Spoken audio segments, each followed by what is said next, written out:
Magandang araw sa iyo, kabaryo. Isa ako sa mga nakikinig ng inyong YouTube channel. Itago mo na lang ako sa pangalang Iko, Tubong Mindoro. Noong 1988 ay muli akong bumisita sa aking mga kamag-anak sa Palawan. Gawa nga ng may hatian ng lupain. Sumama na rin ako noon sa aking ama dahil bakasyon naman. Nasa edad 21 na ako sa panahong ito. 5 taon na rin ang nakalipas noong huli akong napadpad sa lugar ng Palawan. Kahit papaano ay may natatandaan pa rin ako ng mga naging kaibigan ko sa lugar na iyon. Hanggang sa may nagyaya sa akin na magpunta ng Coron.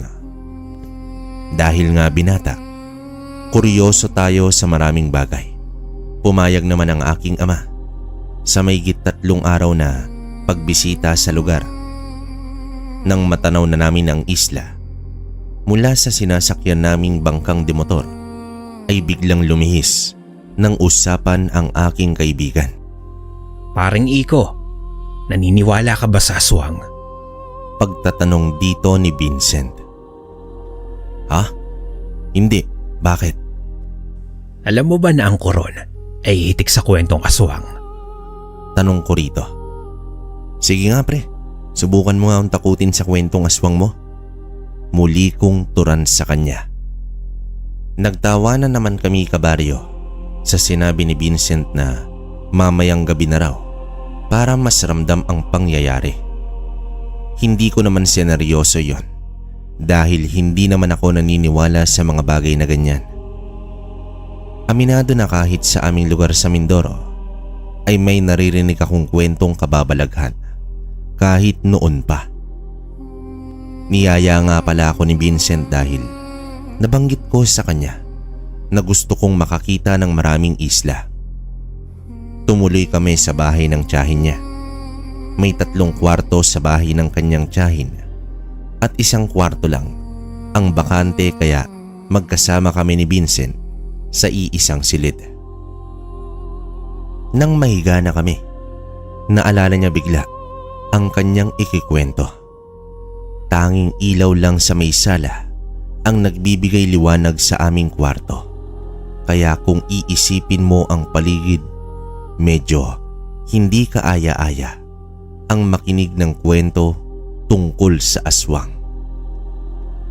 Kaya niyaya ko na lang ang aking kaibigan na doon kami sa dalampasigan tatambay habang gagawa kami ng bonfire.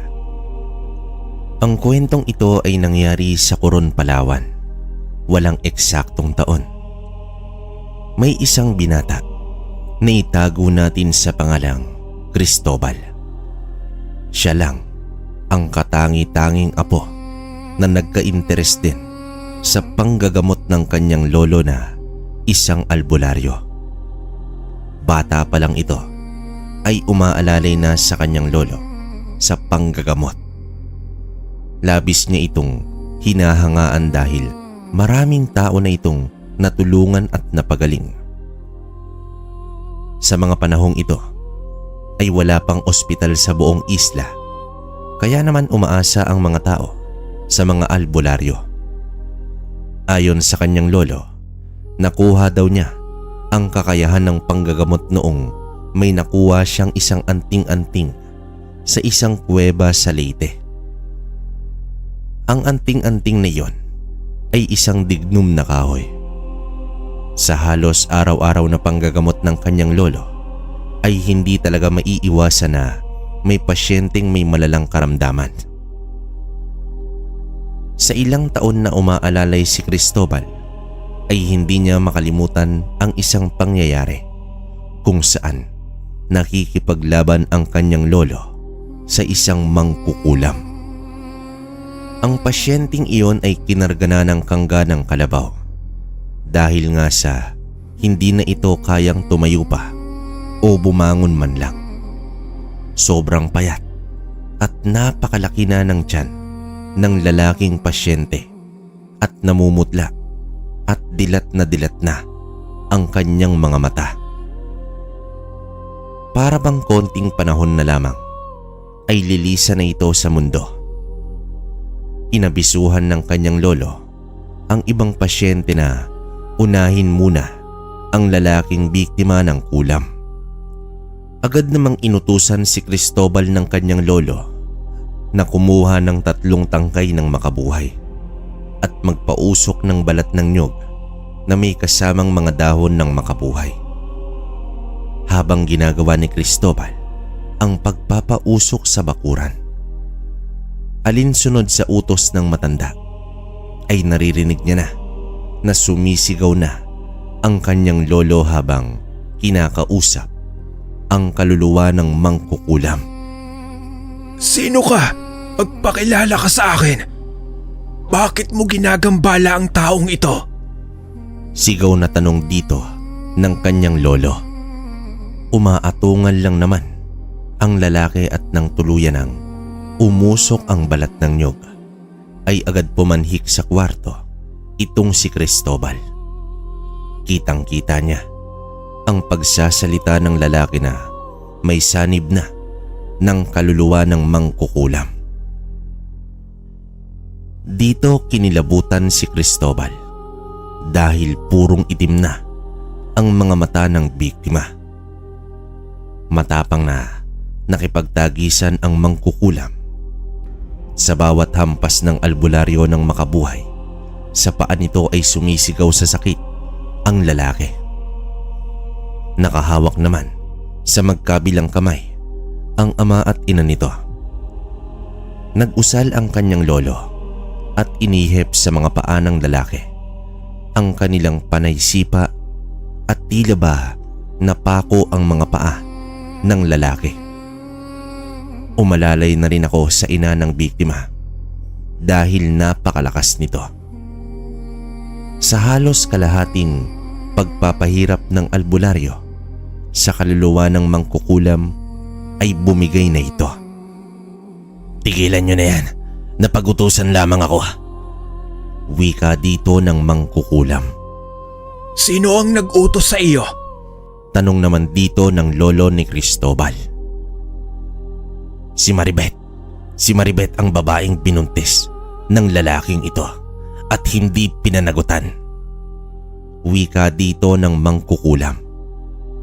Tumingin naman ang albularyo sa mga magulang ng lalaki. Sa itsura ng mga ito ay halatang alam nila ang katarantaduhang ginawa ng kanilang anak. Nakikiusap ako sa iyo. Alisin mo na ang kulam sa taong ito.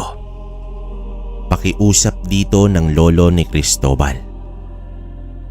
Oo na, aalisin ko ng sumpa ng kulam. Sagot naman dito ng mangkukulam. May tiwala ako sa iyo at kapag nagsinungaling ka, hindi ako magdadalawang isip na patayin ka. Muling turan ng kanyang lolo. Dahang-dahang tinanggal ng albularyo ang mga panlaban sa katawan ng lalaki. Nawalan ito ng malay at unti-unting bumalik sa normal ang namumutlang balat. May pagbabago na rin sa laki ng tiyan nito at ilang saglit pa ay umihi ang lalaki ng napakarami. Sa patuloy na pag-uusal ng albularyo ay bumalik na sa normal ang lumulobong tiyan ng biktima. Habang tulog pa ang lalaki ay kinausap naman ng albularyo ang mga magulang nito. Mariin niya itong pinagsabihan sa pagiging konsentidor nila sa kanilang anak. Hindi niya masisisi ang babae na kumapit sa mangkukulam marahil sa labis na galit at sama ng loob nito. Makalipas ang ilang araw ay may bumisita sa albularyo. Nagpakilala ito bilang si Nicolas, ang mangkukulam na kumulam sa lalaki. Wala naman akong intensyon na paslangin ang lalaki. Sadyang naawa lang ako sa aking pamangkin na si Maribet. Wika dito ng mangkukulam. Mabuti naman at hindi mo na pinatagal ang laban natin.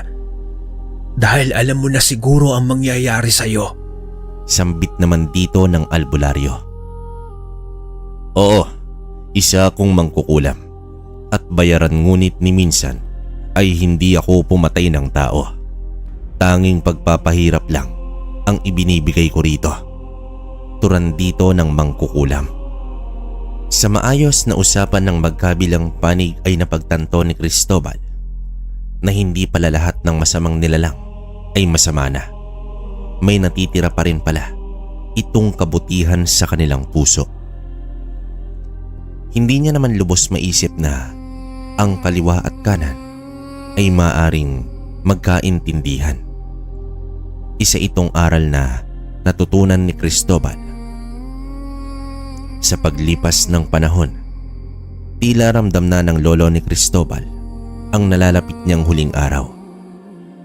Kaya tinanong nito ang kanyang apo kung nais ba nitong sumunod sa kanyang yapak at maging kapalit niya bilang nag-iisang albularyo sa kanilang angkan.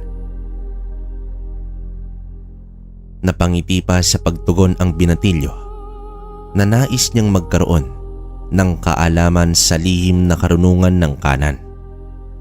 Simula pa naman noon ay nakitaan na siya ng potensyal ng kanyang lolo, kaya inasahan na nito ang pagsang-ayon ng apo sa kanyang nais.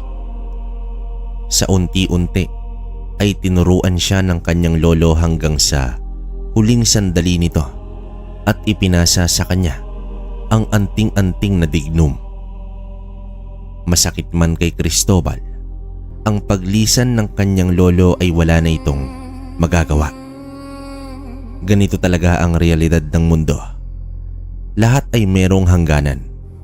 Sa awa naman ng Diyos ay nagampanan naman ng binata ang panggagamot at masaya ito dahil kagaya ng kanyang lolo, lahat ng kanyang ginagamot ay gumagaling. Gawa nga ng libre ang kanyang serbisyo ay wala siyang kinikita dito, maliban na lamang sa mga parokyano niya na kusang nagbibigay ng mga pagkain tulad ng mga prutas, gulay at kung minsan ay mga buhay na manok at kambing. Namuhay na rin kasi siyang mag-isa dahil ulilang lubos na.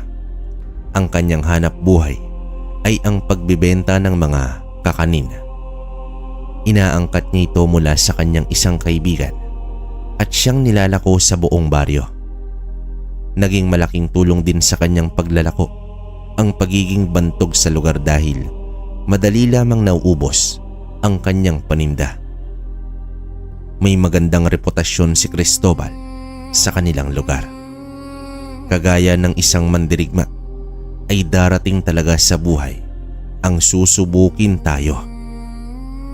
Isang araw, may sumangguni kay Cristobal na isang lalaki at sinasabing inaaswang daw ang kanyang asawang buntis. Bilang tugon ay sumama si Cristobal sa bahay ng lalaki. Maayos naman ang kalagayan ng buntis. Naglagay siya ng pangontra sa buong bahay at binasbasan mismo ang babaeng buntis. Dahil nga ay magkakasunod na gabi na silang ginagambala, ay nagpasya si Cristobal na doon muna mananatili sa bahay ng buntis ng isang gabi. Sa katunayan ay hindi pa nakasubok ang binatang albularyo na makaharap ng isang aswang. May mga nagamot na ang kanyang lolo dati na mga nayanggaw, pero kung harapan ang pinag-uusapan ay wala pang karanasan itong si Cristobal. Subalit may kaalaman naman kahit papaano ang binata kapag dumating ang oras na kailangan niyang harapin mismo ang aswang. Bukod sa dignum ay meron din siyang buntot page. Sa pagsapit ng gabi ay nagpausok ng makabuhay si Cristobal. Sa amoy nito ay tiyak na lalayas ng kusa ang masamang nilalang. Pagpatak naman ng alas 11 ay nagsimulang makaamoy ng mabaho itong si Cristobal. Ang mahirap pa ay walang buwan sa gabing iyon. Tanging gasera lamang ang nagbibigay liwanag at nang kanyang sinilip ang labas ay napakadilim na. Ang ginawa niya ay lumabas siya at nanatili sa may balkonahe habang pinababantayan niya ng maigi ang buntis sa asawa nito. Alam naman ito na hindi basta-basta makakalapit ang aswang dahil sa mga pangontra. Pero hindi pa rin nagpakampante ang albularyo. 2 gasera ang inilagay niya sa balkonahe at sinabuyan pa ng asin ang buong paligid. Nang inihagis niya ang isang dakot ng asin sa may mga halaman, ay may biglang tumakbo palayo. Sinipat niya itong maigi, subalit hindi talaga kaya ng mga ordinaryong mata ang dilim ng gabing yon. Alam niya na may natamaan siya sa paghagis niya ng asin. Ilang sandali pa ay nawala na ang masangsang na amoy. Sa isip ng albularyo, aswang nga ang meron sa paligid kanina. At alam niya na hindi titigil ang aswang hanggat hindi nakukuha ang inaasam-asam nitong buhay na nasa sinapupunan ng babae. Maliksi at malakas man, ang aswang ay daig pa rin ito sa talino ng albularyo. Kinabukasan ay naglagay ng patibong si Cristobal sa maaaring pagkublian ng aswang. Gumawa siya ng mga hukay na may 2 talampakan ang lalim. Katulong niya dito ang asawa ng buntis. Maliliit na hukay na eksaktong kakasya ang isang paa. May nakatarak din na pinatulis na bagakay sa loob ng hukay. Sa mga hindi nakakalam, ang bagakay ay isang uri ng kawayan na mabisang pangontra laban sa aswang. Kapag nasugatan ang aswang sa bagay na ito, ay hindi ito basta-basta gumagaling hanggat hindi nalalapatan ng agarang gamot. Matapos nilang gawin ang mga patibong, ay umuwi muna itong si Cristobal dahil baka may pasyenteng nangangailangan ng kanyang serbisyo. Sa araw na iyon ay konti lamang ang nagpagamot kaya nagpasya na lamang siya na maglako ng kakanin nang sumapit ang hapon. Ang paglalakong iyon ay dala na rin ng pagmamanman sa baryo dahil baka meron siyang mapansin na kakaiba ang kilos.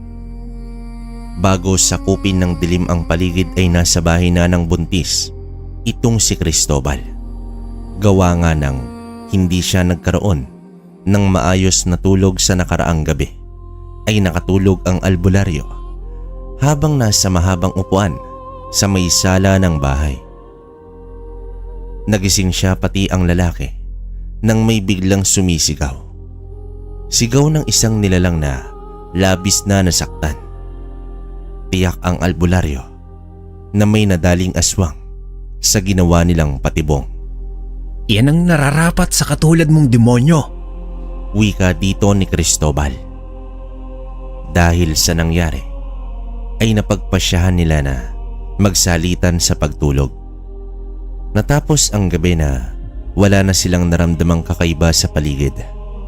Kinaumagahan, inatasan ng albularyo ang lalaki na bumili ng maraming asin dahil kukonti na lamang ang natitira. Tumugon naman agad ang lalaki at lubos itong nagpapasalamat dahil nagpasya si Cristobal na gabi-gabi itong mananatili sa kanila hanggat hindi pa nakakapanganak ang asawa nito. Binigyan din niya ng tig-iisang garapa ng langis ang mag-asawa at hindi iyon dapat ihiwalay sa kanilang katawan. Dahil ang langis na iyon ay kumukulo at umiinit kapag merong aswang sa paligid. Mas mabuti nang nalalaman nila agad kung may presensya ba ng nilalang.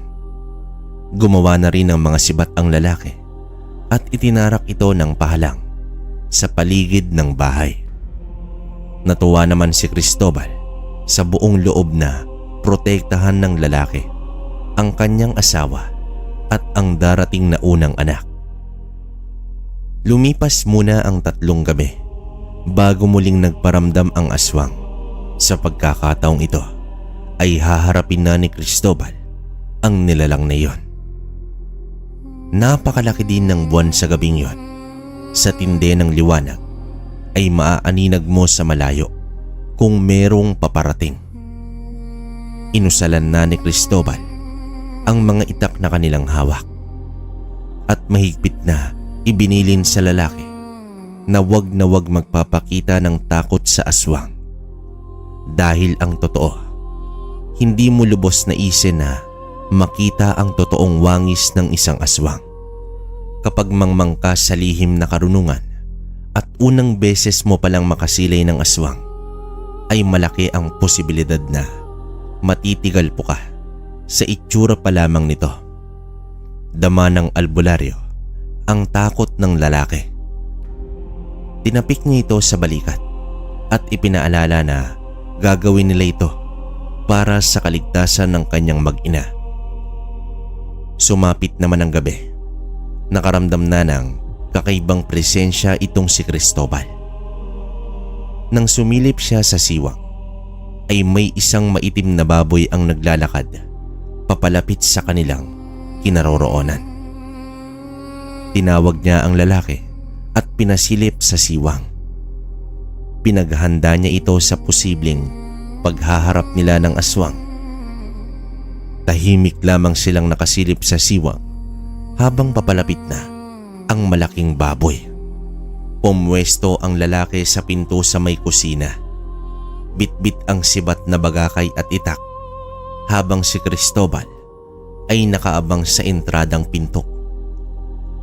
Napakalakas ng loob ng aswang ang huminto at umupo sa lupa sa may tapat mismo ng kanilang bahay. Hindi nito alintana na kitang-kita siya dahil sa liwanag ng buwan. Agad namang lumabas si Cristobal at tinigal po ang nilalang. Tumakbo ito sa gilid ng bahay papunta sa may likod. Hindi tunog ng baboy ang kanilang narinig kundi isang angil ng mabangis na hayop nang matamaan ito ng lalaki gamit ang sibat na bagakay. Kitang-kita ni Cristobal ang matapang na lalaki habang inundayan ng taga ang aswang na iyon. Napailing na lamang ang albularyo at napangiti dahil hindi na pala kailangan ang tulong niya. Paring Cristobal, napatay ko ang aswang. Kabado na may halong galak na wika ng lalaki. Alam ko, kitang-kita ko ang pangyayari. Kumuha ka ng sulo at silaban mo ang demonyong iyan. Bilisan mo, baka mabuhay pa yan.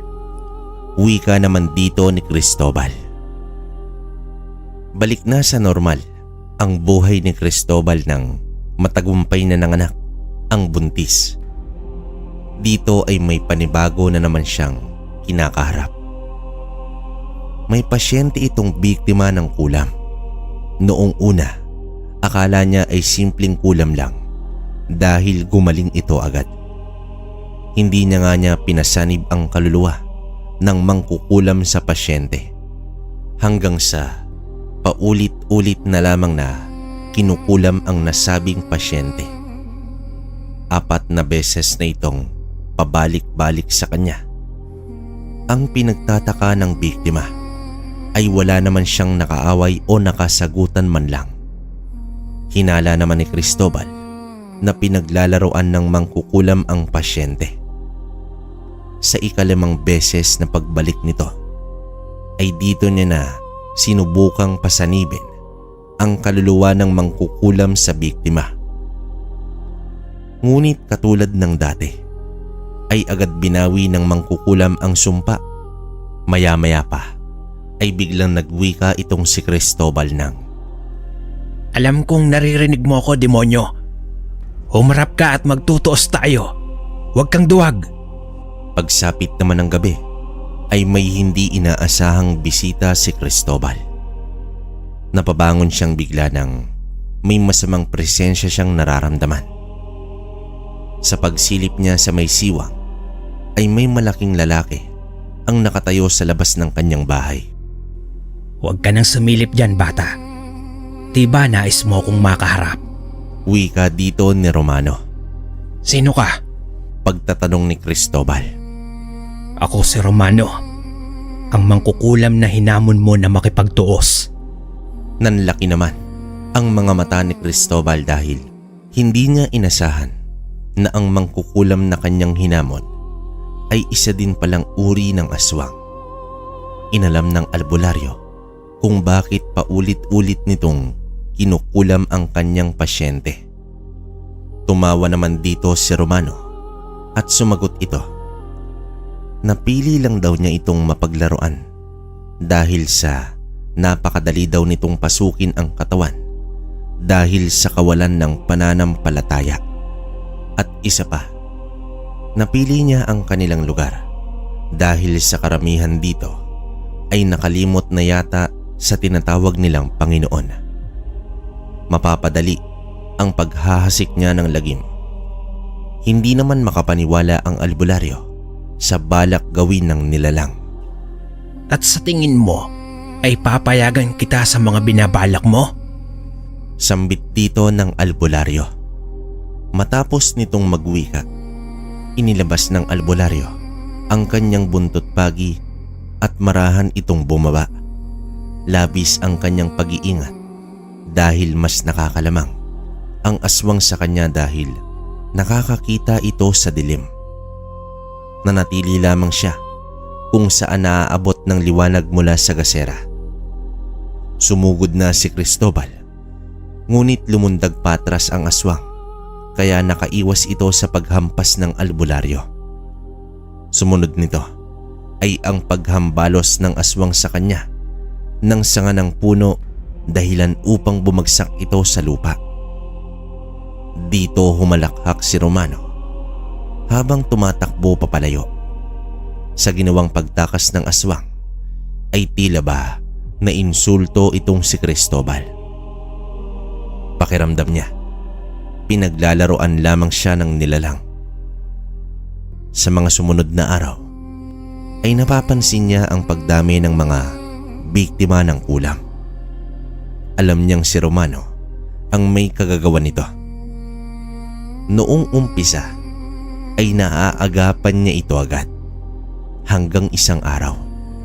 Kakarating lamang ng pasyente nang bigla itong mangisay at tinuluyan na pala ni Romano. Napagtanto ng albularyo na kontrolado ni Romano ang sitwasyon. Nakadepende na lamang sa kanya kung mamamatay o mabubuhay ba ang pasyente. Sinusubok ngayon ang kakayahan at pasensya ni Cristobal. Makalipas ang isang linggo, lahat ng pasyenteng nakapila ay puro mga biktima ng kulam. Nag-aagawan na ang iba at nag-alok na ng salapi upang unahin lang sila ng albularyo. Hindi na malaman ng albularyo kung sino ang uunahin dahil nagkagulo na ang lahat. Nang may nasipat si Cristobal na isang lalaki na nakatayo sa may sagingan. Nakangisi ito. Nang sipatin niyang mabuti ay si Romano pala. Pigil na pigil sa galit ang albularyo, ngunit kailangan niyang huminahon para malagay sa ayos ang mga nagpapagamot. Habang nag-umpisa na siya sa panggagamot ay may 3 pasyente ang sabay na nangisay at nawalan na ng buhay. Sinisi ng kapamilya si Cristobal dahil hindi agad ginamot. Mas marami pa ang namatay kesa napagaling ni Cristobal. Ang dating nire-respeto ay kinukutya na ng karamihan dahil di umano sa bagal kumilos at walang kakayahang manggamot. Nakadagdag pa ang mga napagaling niya ngunit nakulam ulit at tuluyang namatay. Dahil sa mga hindi magandang nangyayari at mismong si Cristobal ay kwinestyon ang kanyang sarili. Bumaba ang kumpiyansa sa kanyang sarili at labis nang nahihiya na humarap sa mga tao. Kumonti na rin ang mga nagpapagamot sa kanya, pero mga simpleng karamdaman lang gaya ng bati, lagnat at nagpapahilot. Naramdaman ni Cristobal na wala na siyang silbi sa kanilang lugar.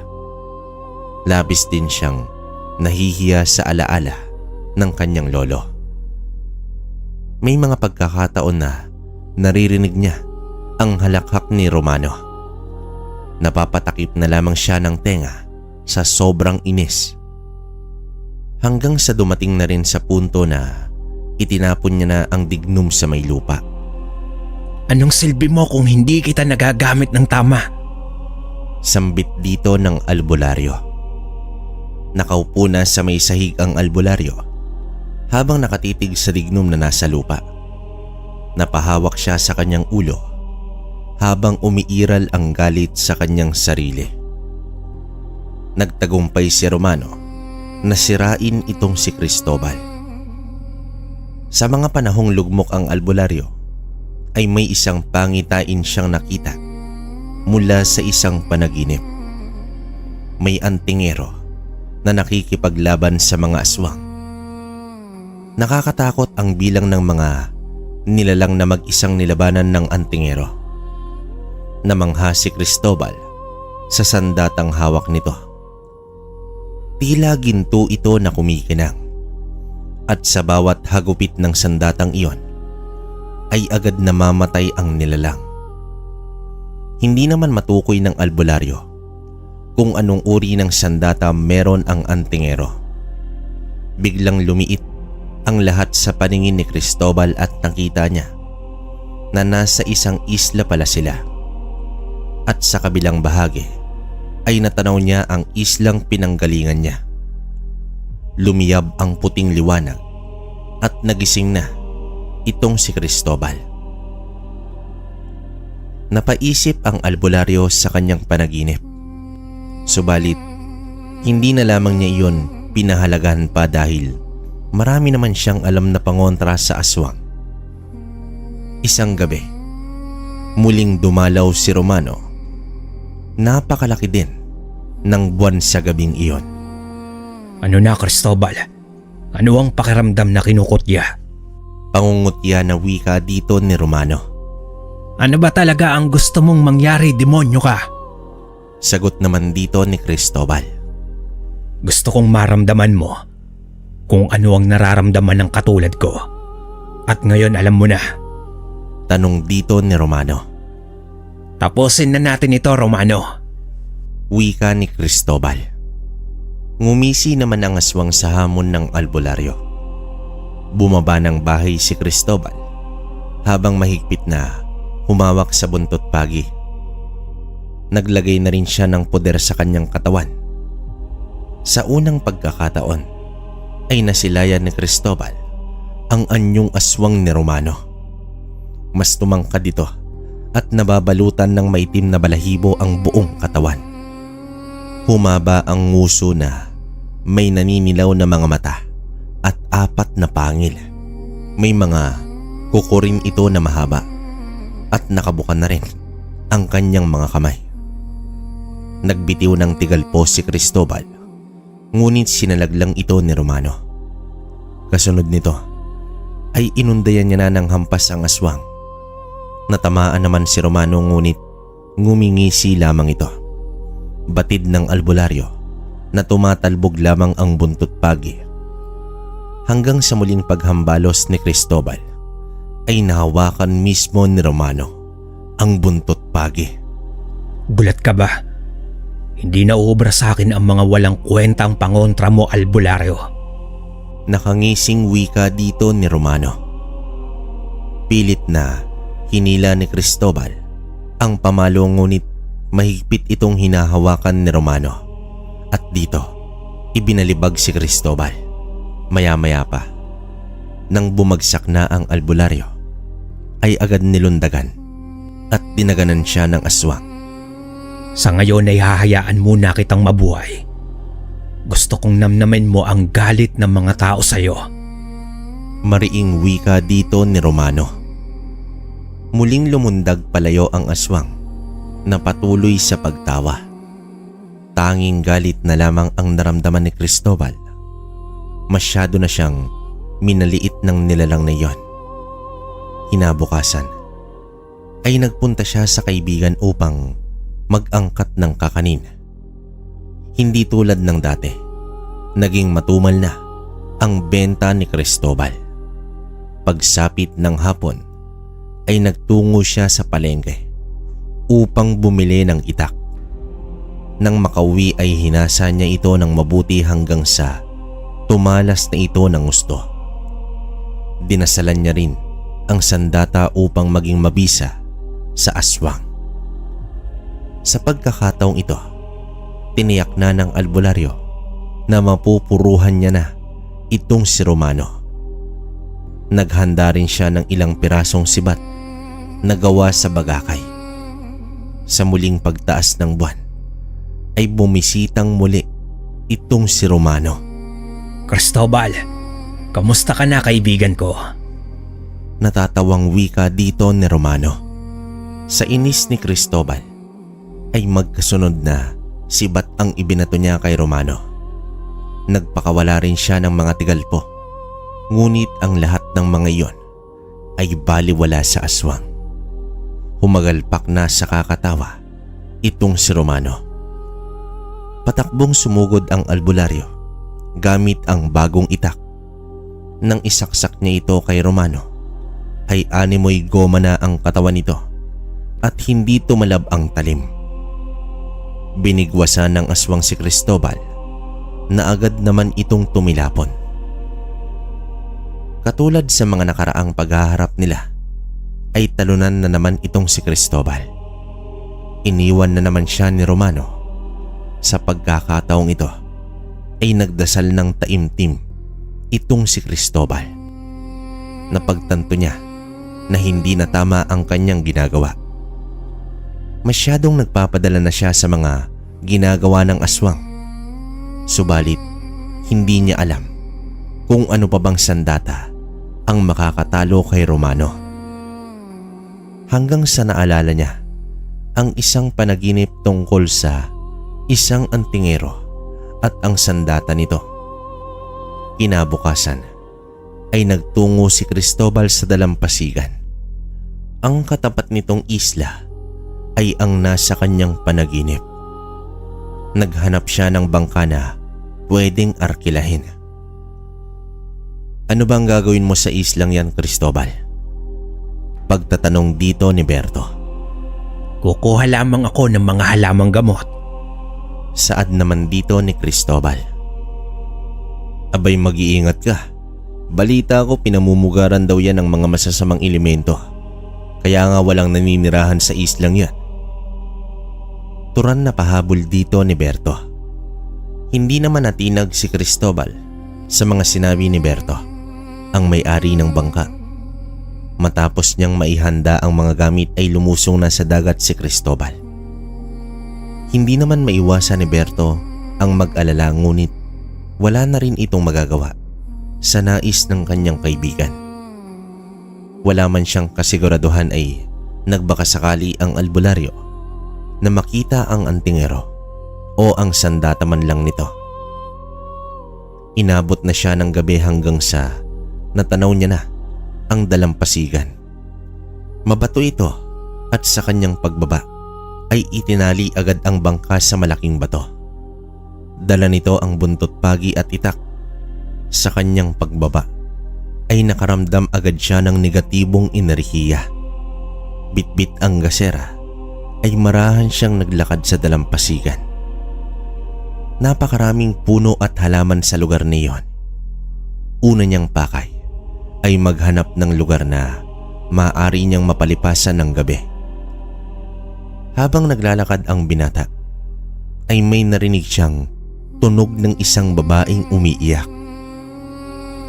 Sumasaliw sa ihip ng hangin ang boses nito na talaga namang nakakapangilabot, at kapag mahina ang loob mo ay tila mababaliw ka sa nakakatakot na boses. Ilang saglit pa ay may nasipat si Cristobal na isang nilalang na gumagapang. Napakalaki ng mga mata at mahaba ang buhok. Napakaputla rin ito at malaki ang bunganga. Isang maligno ang nasa harapan ng albularyo. Ngunit ngumisilang itong si Cristobal at agad na tinigal po ang nilalang. Umiwas ito at umangil ng mahina. Inilabas niya ang kanyang itak at itinutok ito sa nilalang. Akmang susugurin niya na ang nilalang na iyon. Bigla siyang natigilan ng nagsilabasan. Ang mga kasamahan nito na pare-pareho ang mga itsura. Hindi niya mabilang kung gaano kadami ito. Dito marahan niyang inilapag sa buhangin ang gasera at kinuha ang buntot pagi. Sa sandaling iyon ay handa na sa labanan itong si Cristobal. Nagsilundagan ang mga nilalang patungo sa kanyang direksyon. Sinalubong niya naman ito ng taga at palo. Sa bawat natatamaan ay tumitilapon, ngunit muli rin itong bumabangon na tila walang nangyari. Hanggang sa napagtanto niya na may kahalintulad ang mga ito sa maranhig. Hindi tumitigil sa pag-atake kahit ilang beses man itong masugatan o kahit maputulan man ng bahagi ng katawan. Tila walang katapusan ang engkwentrong iyon at inuubos lang ng mga ito ang kanyang lakas. Sadyang sa panggagamot sinanay si Cristobal at hindi sa pisikal na labanan. Kahit pa may panlaban siya, pero dinadaig pa rin ang kanyang pisikal na lakas. Lumuhod na lamang si Cristobal at nais niyang atakihin sa espiritual na aspeto ang mga maligno. Gamit ang kanyang dignum ay umepekto ito sa mga nilalang. Ngunit bumabalik lamang ito at muling umaatake. Diyos ko, tulungan niyo po ako. Wika dito ni Cristobal. Hindi bababa ng 10 ang sabay-sabay na umatake sa kanya at napapikit na lamang siya at bibitawan na ang pinakahuling espiritual na atake nito. Nang maramdaman nito ang tila napakalakas na enerhiyang hangin na agad tumapos sa mga nilalang. Laking pagtataka ni Cristobal dahil wala naman siyang ginawa. Ang mga natirang maligno ay nagsipulasa na at tila may kinatatakutan. Sa paglingon niya sa kanyang likuran ay may isang lalaki na may hawak-hawak na sandata ang papalapit sa kanya. Sino ka at anong ginagawa mo sa islang ito? Tanong dito ng lalaki. Ako si Cristobal. Naparito ako dahil may hinahanap akong tao at isang bagay. Wika naman dito ni Cristobal. Ako naman si Delpin, ang tagapangalaga ng lugar na ito. Sagot dito ng lalaki. Sa kanilang pag-uusap ay napag-alaman ni Cristobal na si Delpin ang may kagagawan kung bakit nagsipulasan ang mga maligno. Nagpakilala naman ang binata na isa siyang albularyo na nagmula pa sa kabilang isla. Wala mang mukha ng antingero sa kanyang panaginip, pero sigurado ang albularyo na ang sandatang hawak ni Delpin ay ang sandata mismo sa panaginip ni Cristobal. Nang maitanong ng antingero ang tungkol sa hinahanap ni Cristobal, ay hindi na siya nag-atubiling sabihin dito ang katotohanan. Tumatango lamang ang antingero sa naikwentong panaginip ng binata. Dahil sa hiwaga ng sandata na nakita ni Cristobal sa kanyang panaginip, ay inusisa niya ang antingero tungkol dito. Ito ang espada ni San Miguel ang anghel na tumalo kay Satanas at nagbalik sa impyerno.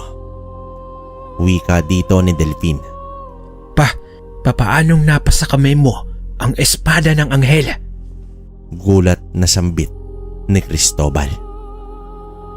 Ayon kay Delfin, matagal na panahon na ang nakalipas na ang buhay niya ay umiikot sa panunugis ng mga masasamang nilalang at darating talaga sa buhay ng isang antingero ang makakatagpo ka ng katapat mo. Isang aswang ang kanyang nakalaban na nagmula mismo sa angkan ng pinakaunang aswang na si Datu Aswang. Si Aswang ay isang pinakamalakas na aswang sa lahat ng uri nito. Siya ang representante ng mismong si Satanas dito sa mundong ibabaw. Nabibilang na lamang ang direktang lahi niya dito sa mundo at isa dito ay ang minsan na pumaslang kay Delfin. Subalit, nang kumalas na ang kanyang kaluluwa sa katawang lupa, ay may isang anghel na nagpakita sa kanya. Kinausap siya ng anghel at sinabing hindi pa nakatakda ang paglisan niya sa mundong ibabaw.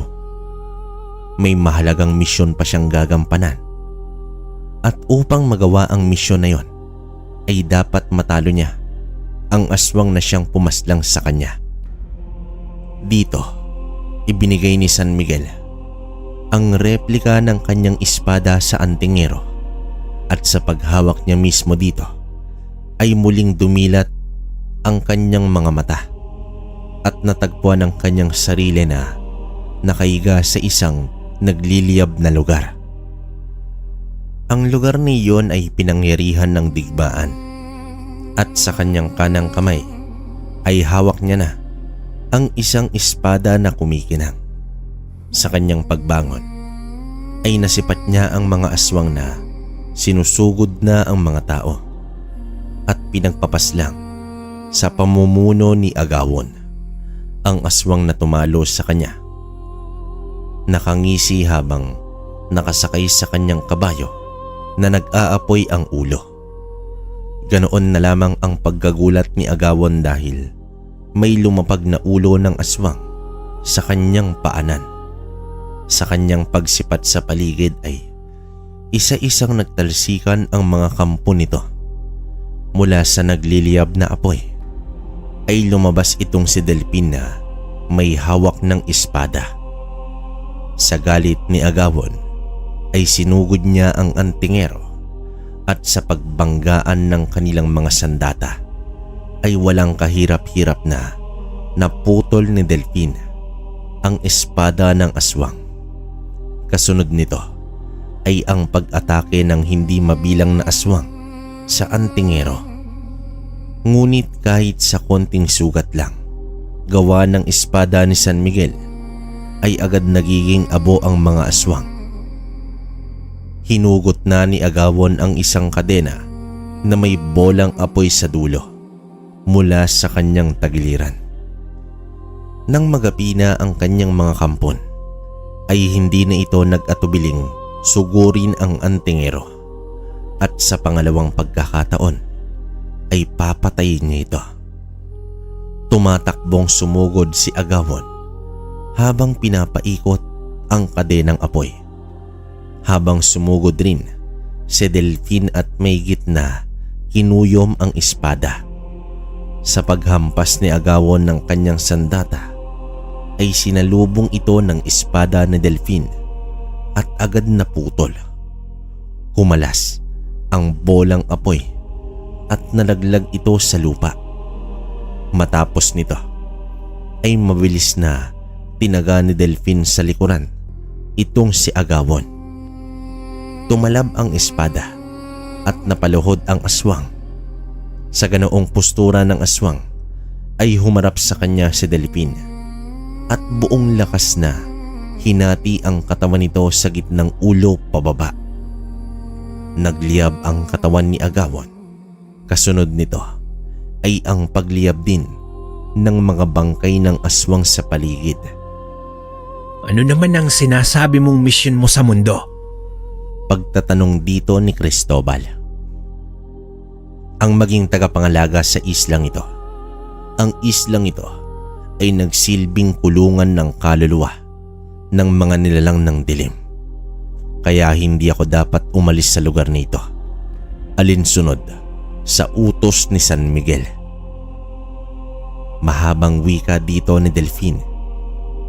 Batid ni Delfin na dismaya daw itong si Cristobal dahil ang nais sana ng albularyo ay isama si Delfin sa kanyang lugar upang labanan si Romano. Inaya na ng antingero ang albularyo upang makapagpahinga na. Konting lakad lang ay narating na nila ang mumunting kubo ni Delfin. Hindi sukat akalain ni Cristobal kung papaano nabubuhay si Delfin sa lugar na ito na napapaligiran ng mga masasamang elemento. Sa patuloy ng kanilang pag-uusap ay tila piling impormasyon lamang ang inilahad ng antingero. Ayon pa dito, hindi niya na alam kung gaano katagal na siyang nabubuhay sa mundo. Kaya rin siya pumayag sa misyong ibinigay ng anghel sa kadailanang matagal na siyang ulila at nakatuon lamang ang sarili sa pagtugis ng mga aswang. Hindi nito binanggit kung saang lugar siya nagmula. Basta ito raw ay nasa silangan. Napansin naman ni Cristobal ang mga gamit ni Delfin na gawa sa putik at kawayan. Kumbaga, ang pamumuhay nito ay malayo sa kabiasnan. Nabanggit rin ng antingero na bukod sa pagbabantay sa lugar, ay maraming beses na rin niyang iniligtas ang mga taong napapadpad sa lugar at karamihan dito ay mga mangingisda.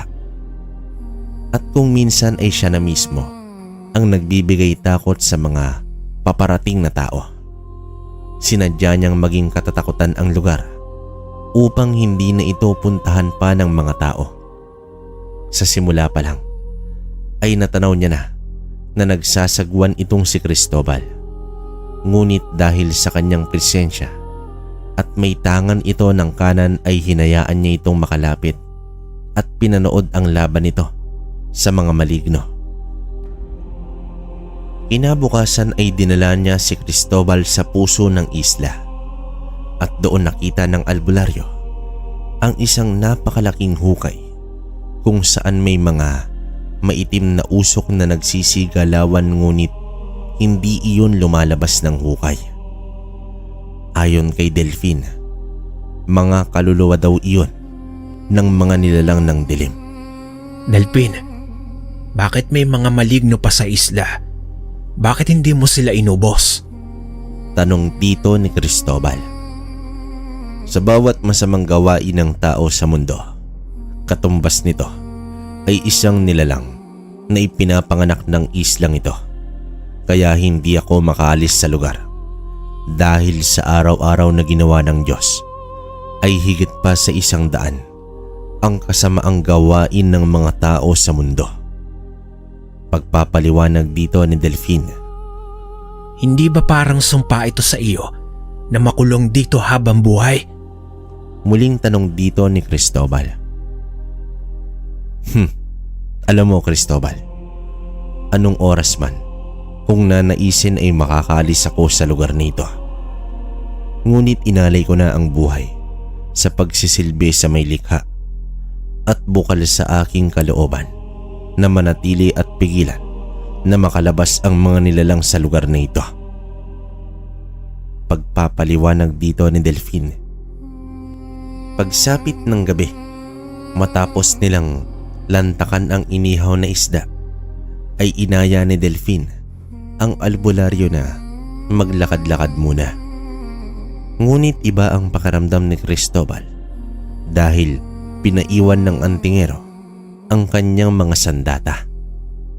Napakaganda raw ng buwan at nais niyang ipasyal ang bisita sa buong isla.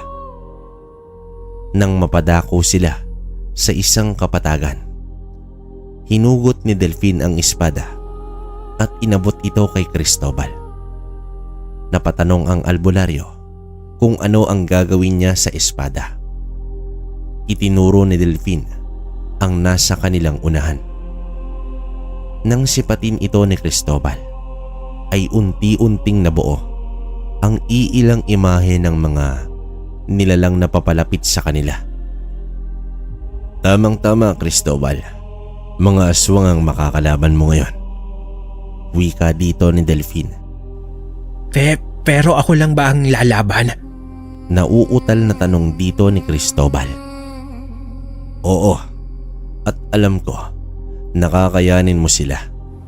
Magtiwala ka lang sa sarili mo, kaibigan. At kahit konti, ay huwag kang bibitaw sa paniniwala mo sa itaas. Paliwanag dito ni Delfin. Matapos magsalita ni Delfin, ay bigla itong naglaho sa kanyang harapan na parang isang bula. Nasa 5 aswang ang papalapit kay Cristobal. Hindi niya maiwasan ang bumalik sa isipan ang mga laban nila ni Romano.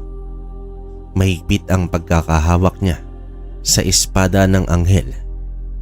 Umaangil na ang mga nilalang na pasugod na sa kanya. Sabay na lumundag ang 5 aswang at hindi niya malaman kung alin dito ang kanyang uunahin. Markabahala na lamang si Cristobal at buong lakas niyang inihampas ang espada. 2 agad ang natamaan at naputol ang mga kamay nito. Iwinasiwas pa niya ang sandata at tila mga katawan lang ng puno ng saging ang kanyang pinagtataga. Walang kalaban-laban ang mga nilalang na iyon sa espada ni San Miguel. At ang huling aswang ay pinugutan niya ng ulo. Nang bumagsak ang katawan nito, ay naging abo at naglaho sa hangin. Ilang saglit ang lumipas, ay may namuong ipo-ipo. Buong akala ni Cristobal ay panibagong kalaban na naman. Ngunit biglang lumabas itong si Delfin sa ipo-ipo na nakangiti. Mutya ng ipo-ipo ang tangan ko, Cristobal.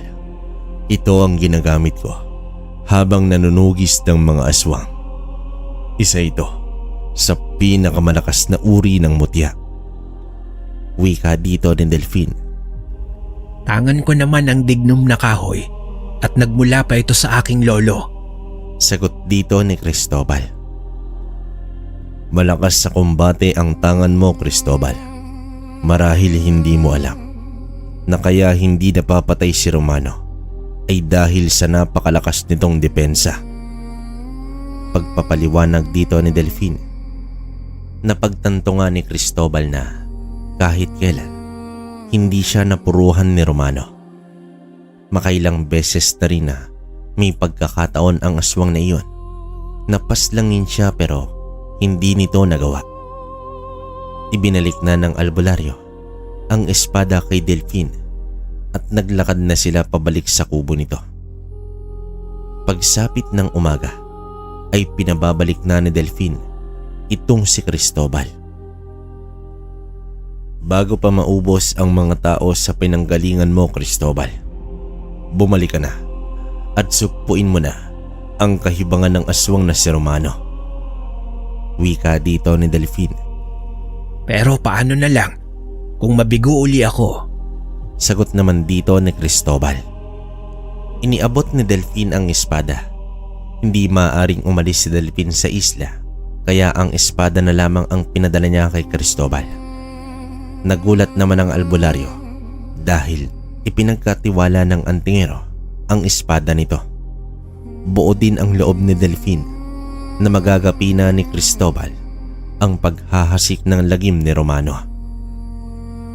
Humayo ka, albularyo, at palagi mong pakatatandaan na nariyan lamang ang may likha na tanging gabay mo sa tagumpay. Wag na wag kang bibitiw sa kanya. Nakangiting wika dito ni Delfin. Sumakay na si Cristobal sa bangka at nagsimula ng magsagwan.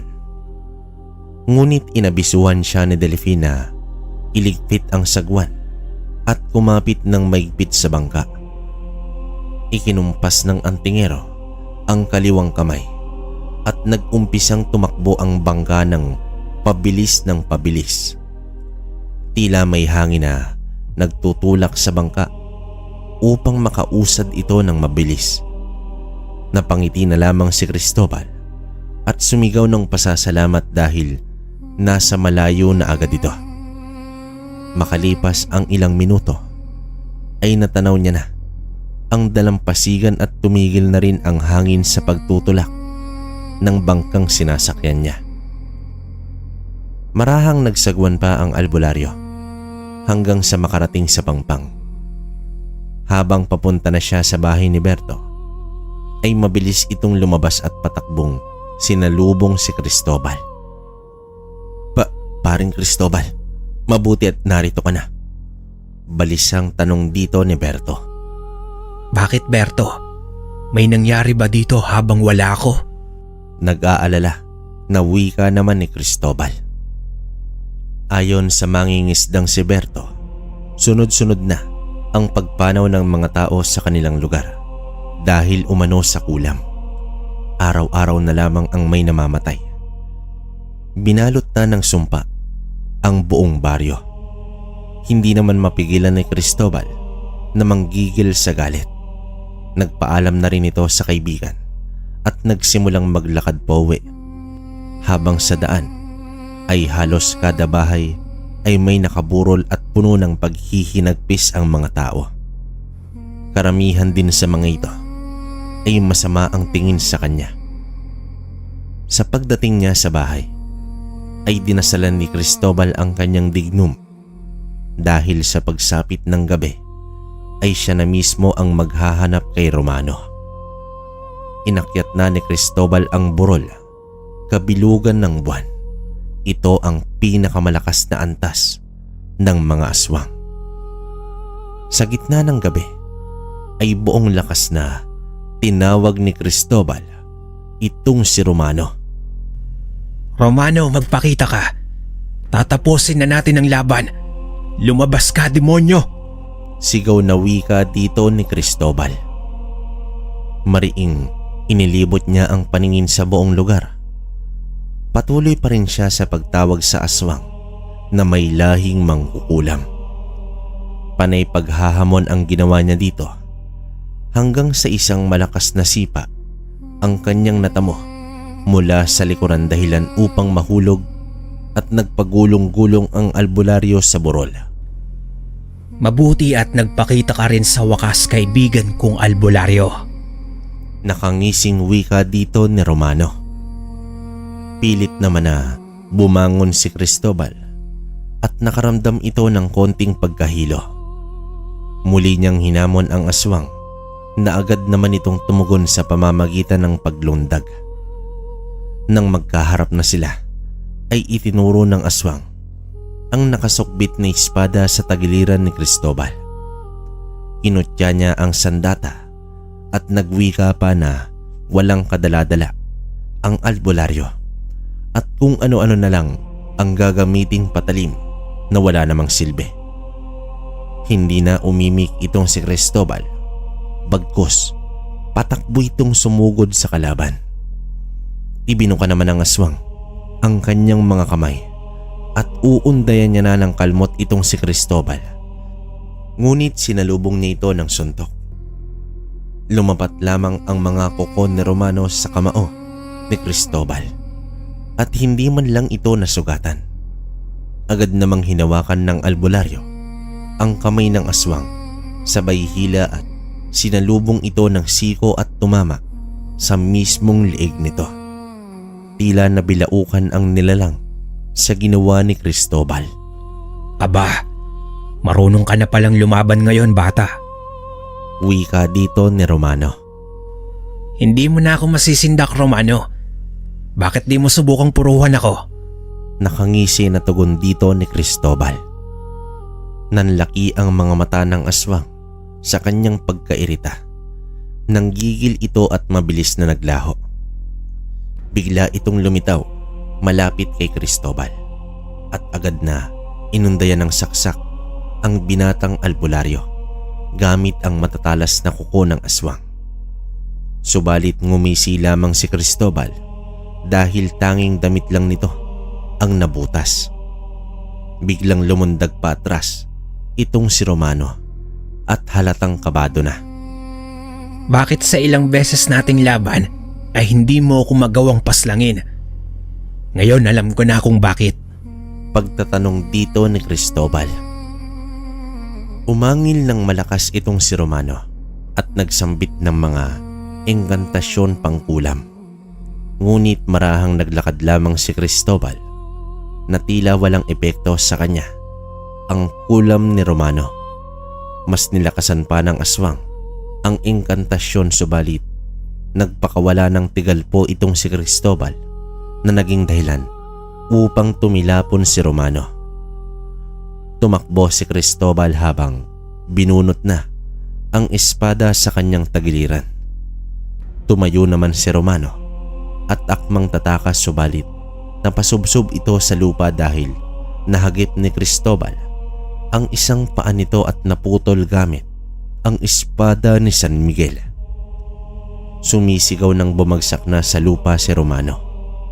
Hinahawakan pa nito ang paa at pilit tinatakpan ng kamay ang sumisirit na dugo mula sa sugat.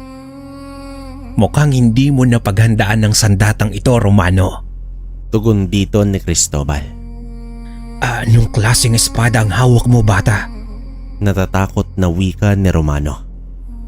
Ito lang naman ang espada ni San Miguel. Pasigaw na wika naman ni Cristobal. Kasabay sa tugon ay tinaga ni Cristobal ang kamay ni Romano, dahilan upang humiwalay ito. Sumisigaw na sa takot ang aswang habang pilit na umaatras. Maawa ka. Pangako ititigil ko na ang pangungulam. Takot na wika dito ni Romano. Kahit katiting na pagkakataon ay wala ka ng karapatan sa dinami-dami ng iyong pinaslang demonyo. Galit na wika naman ni Cristobal. Hindi rin matatawaran ang taglay na abilidad ni Romano dahil hindi pa ito naabo kahit 2 beses na itong naputulan. Marahil umaayon ang espada sa nais ni Cristobal na dadaan muna sa hirap ang aswang bago ito kitilan ng buhay. Sa sumunod na atake ay pinutol na rin ni Cristobal ang isa pang paa ng aswang at tuluyan na itong gumagapang sa lupa at pinilit na makatakas. Hindi ako ang tatapos sa iyo, aswang. Wika dito ni Cristobal. Matapos nito ay sinambit ni Cristobal ang pangalan ni Berto at nagsilabasa na ang mga tao na may dalang sulo at mga sandata sa pamumuno ng kaibigang si Berto. Pilit na gumapang papalayo itong si Romano, ngunit sa paglapit ng mga tao ay agad nila itong tinadtad ng taga. Tila nawalan na ng poder itong si Romano at tumalab na ang mga itak sa katawan niya. Panay naman ang pagmamakaawa ng aswang, subalit binina ang mga tao gawa nga ng matinding galit. Hanggang sa sinilaban na nila ang katawan ng aswang. Wala na itong nagawa kundi ang sumigaw habang natutupok sa apoy ang katawan nito. Matapos ang ilang minuto ay bumagsak na ang katawan at hindi na ito gumalaw pa. Lumapit ang albularyo at buong lakas na pinugutan ng ulo si Romano. Sa mga sandaling ito ay naagnas at naging abo na ang katawan ng aswang. Lumuhod naman si Cristobal sa harapan ng mga tao at umiiyak itong humingi ng tawad. Subalit ang nawalang respeto at tiwala ng mga tao sa kanya ay muling naibalik ng gabing yon. Sa wakas ay nawala na ang sumpang bumabalot sa buong baryo. Pagsapit naman ng umaga ay tumungo sa dalampasigan itong si Cristobal. Muli siyang maglalayag upang ibalik ang espada napagtanto niya na may kakayahan pala siyang labanan ang aswang kahit hindi niya tangan ang espada. Nagkulang lang siya ng tiwala sa kanyang sarili at pananampalataya, kaya siya nalinlang ni Romano. Akmang papanhik na siya ng bangka ay may namuong ipo-ipo sa dagat. Napakalakas ng hangin hanggang sa lumabas itong si Delphine na nakangiti sa kanya. Inabot ni Cristobal ang espada at muli itong napasakamay ng tagabantay ng isla. Ang karanasan ni Cristobal sa espada ni San Miguel ay nagbigay sa kanya ng aral na ang kawalan ng tiwala sa sarili at pananampalataya ay siyang magsasadlak sa iyo sa kapahamakan. Ang kwento ni Cristobal ay nagpapaalala sa atin sa kahalagahan ng pananampalataya. Isa na siyang albularyo, ngunit dumanas pa rin siya ng kakulangan sa tiwala sa may likha. Paano pa kaya tayo na ordinaryong tao lamang? Kaya sa kahit anumang pagsubok ng panahon, huwag sana nating kakalimutan ang pananampalataya sa may likha at ipagkatiwala sa kanya ang lahat-lahat. Mga kabaryo, hanggang dito na lang ang kwento natin ngayong araw. Naway merong kayong napulot na aral sa kwentong inilahad natin. Maraming salamat sa inyo.